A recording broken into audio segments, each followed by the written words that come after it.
Assalamualaikum warahmatullahi wabarakatuh. Perkenalkan, nama saya Irza Fitrianur Laili dengan NIM 932102618. Nah, di sini saya akan menjelaskan tentang sejarah pemerintahan Khulafaur Rasyidin. Sebelum mengetahui sejarah pemerintahan Khulafaur Rasyidin, saya akan menjelaskan tentang rencana pelaksanaan pembelajaran. Bab Khulafaur Rasyidin ini merupakan satuan pendidikan di SMP atau MTS dengan mata pembelajaran yaitu sejarah kebudayaan Islam dengan kelas atau semester kelas 7 dan semester genap. Rencana pembelajaran ini bertujuan untuk satu, menyebutkan sikap terpuji yang dimiliki oleh Khulafaur Rasyidin. Yang kedua, menjelaskan sikap terpuji yang dimiliki oleh Khulafaur Rasyidin. Yang ketiga, menunjukkan contoh sikap terpuji Khulafaur Rasyidin. Yang keempat, menunjukkan contoh perilaku meneladani sikap terpuji Khulafaur Rasyidin. Dengan materi pembelajaran yaitu 1. Khalifah Abu Bakar As-Siddiq, 2. Khalifah Umar bin Khattab, 3. Khalifah Utsman bin Affan, dan 4. Khalifah Ali bin Abi Thalib.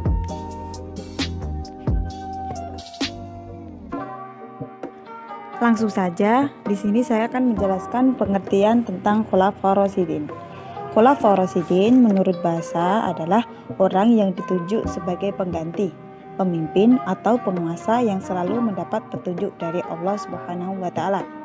Khulafaur Rasyidin menurut istilah adalah pemimpin umat atau kepala negara yang telah mendapat petunjuk dari Allah untuk meneruskan perjuangan Nabi Muhammad.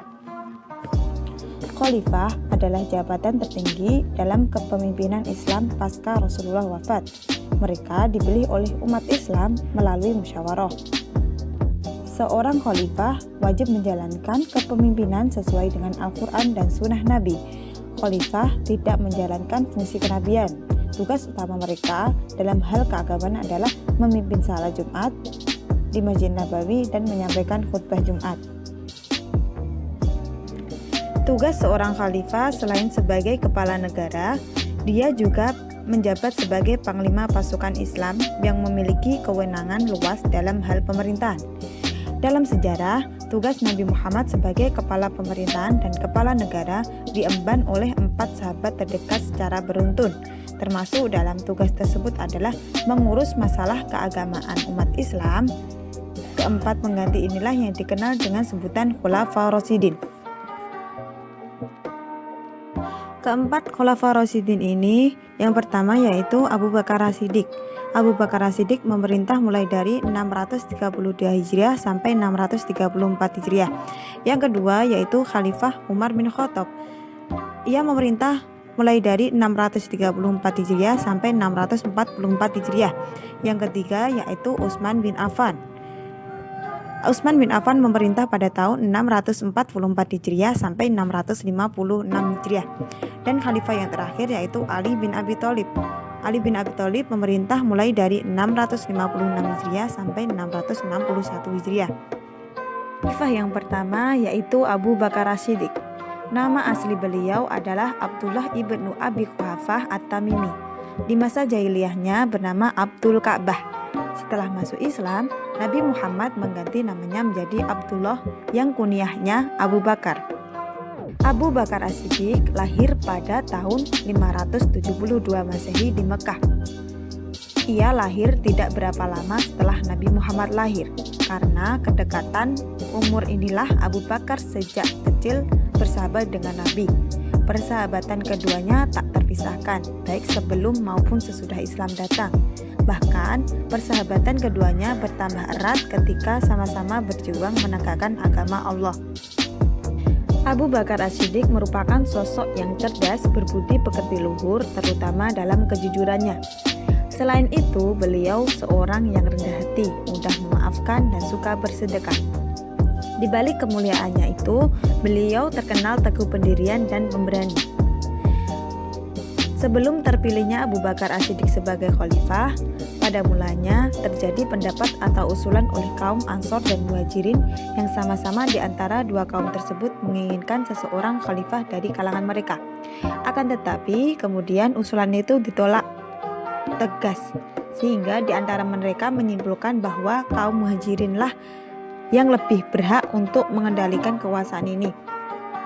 Dan semua sepakat bahwa Umar bin Khattab maju dan membaiat Abu Bakar yang kemudian dibaiat oleh semua yang hadir di Thaqifah.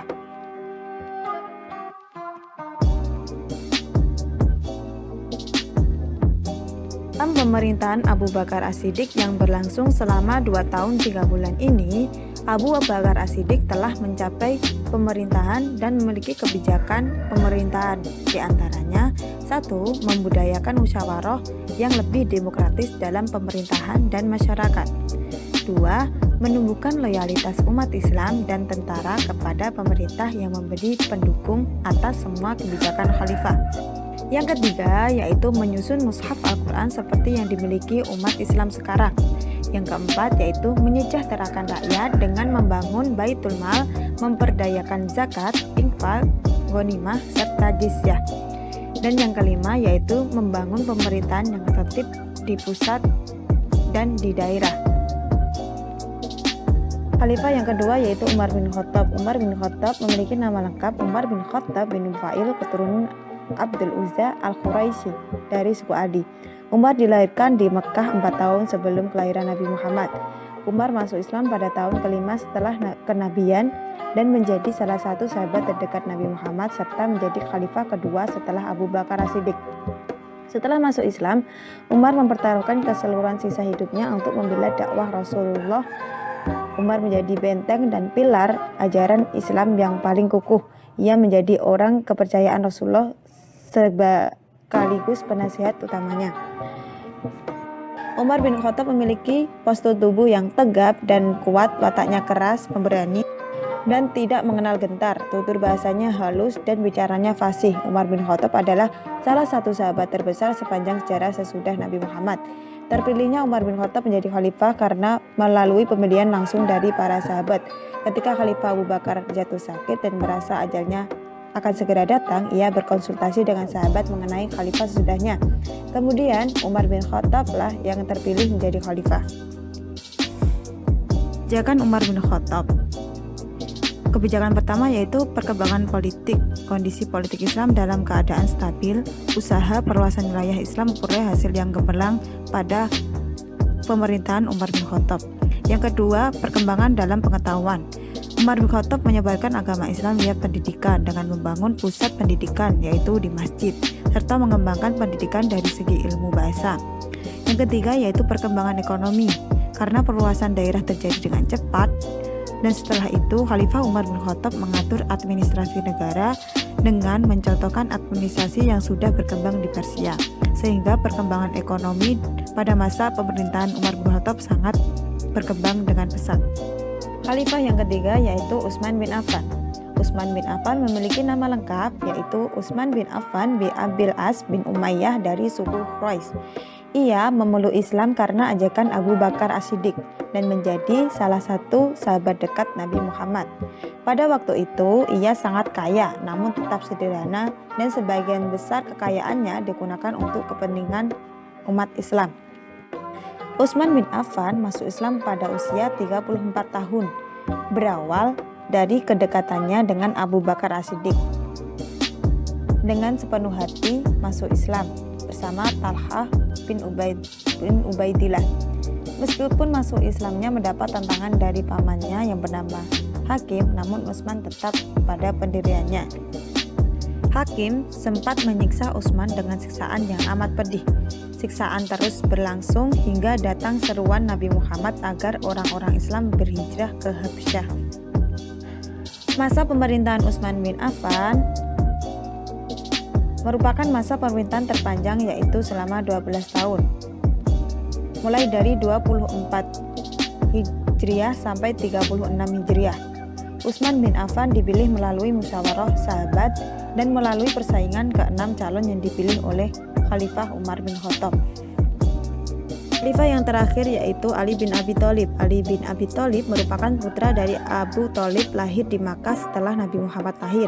Sejak kecil, Ali bin Abi Thalib sangat dekat dengan Nabi, bahkan diasuh oleh beliau. Maka Ali bin Abi Thalib merupakan orang yang pertama kali masuk Islam. Ali bin Abi Thalib memiliki kecerdasan yang sangat tinggi, pemberani, tegas, juga lembut hati dan pemurah. Kecerdasannya sangat menonjol. Ia merupakan sahabat Nabi yang paling paham Al-Quran dan Sunnah Nabi. Ali bin Abi Thalib dipilih sebagai khalifah melalui musyawarah kaum muslimin di tengah permasalahan Utsman bin Affan. Beberapa sahabat terkemuka seperti Zubair bin Awam dan Thalhah bin Ubaidillah ingin membayar Ali sebagai seorang khalifah setelah Utsman bin Affan. Yang selanjutnya yaitu kebijakan Ali bin Abi Thalib. Kebijakan Ali bin Abi Thalib dalam pemerintahannya yang pertama yaitu mengganti pejabat yang kurang cakap. Di antara pejabat yang diangkat yaitu Sohah bin Hanif, Utsman bin Hanif, Qais bin Sa'ad, dan Umrah bin Syihab. Yang kedua yaitu membenahi keuangan negara atau Baitul Mal. Khalifah Ali bin Abi Thalib membenahi keuangan negara dengan menyita harta pejabat yang diperoleh dengan cara yang tidak benar dan menyimpannya di Baitul Mal untuk kesejahteraan rakyat. Yang ketiga yaitu memajukan ilmu bahasa. Khalifah Ali bin Abi Thalib membenahi dalam ilmu tata bahasa Arab yaitu nahwu serta penulisan hijaiyah. Yang keempat yaitu kemajuan dalam bidang pembangunan. Ali bin Abi Thalib membangun kota Kufah secara khusus untuk menjadi pusat ilmu tafsir, ilmu hadis, ilmu nahwu, dan ilmu pengetahuan lainnya.